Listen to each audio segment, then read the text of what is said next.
Andrew Garfield, the Amazing Spider-Man himself, has spent the better part of a year plus now talking about his experience as Spider-Man, returning to Marvel Studios' Spider-Man No Way Home, and specifically talking about how he tackled the character for the third Spider-Man MCU film.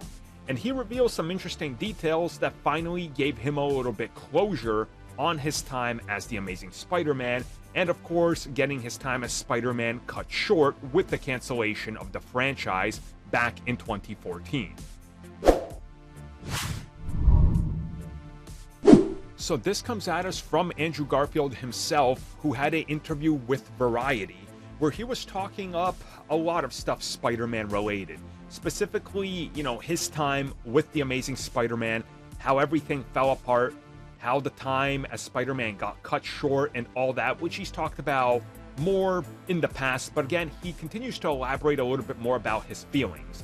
And he says that one of the great things about Spider-Man No Way Home was the fact that when he saw the script and when he finally got to do it, it felt like a sense of closure, but more than that, it felt like a short film about the Amazing Spider-Man and where he ended up after The Amazing Spider-Man 2.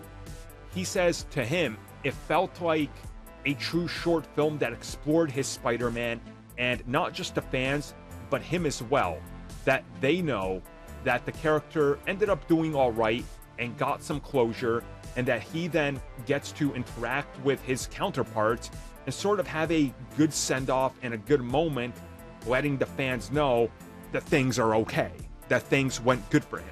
And I do like the idea that you definitely feel like you got a sense of closure with the Amazing Spider-Man and that things went good for him, and that there is this sense that Andrew Garfield knew that this could be the last and only time he's playing the character, so they wanted to come out there and say as much, and he wants that to be known.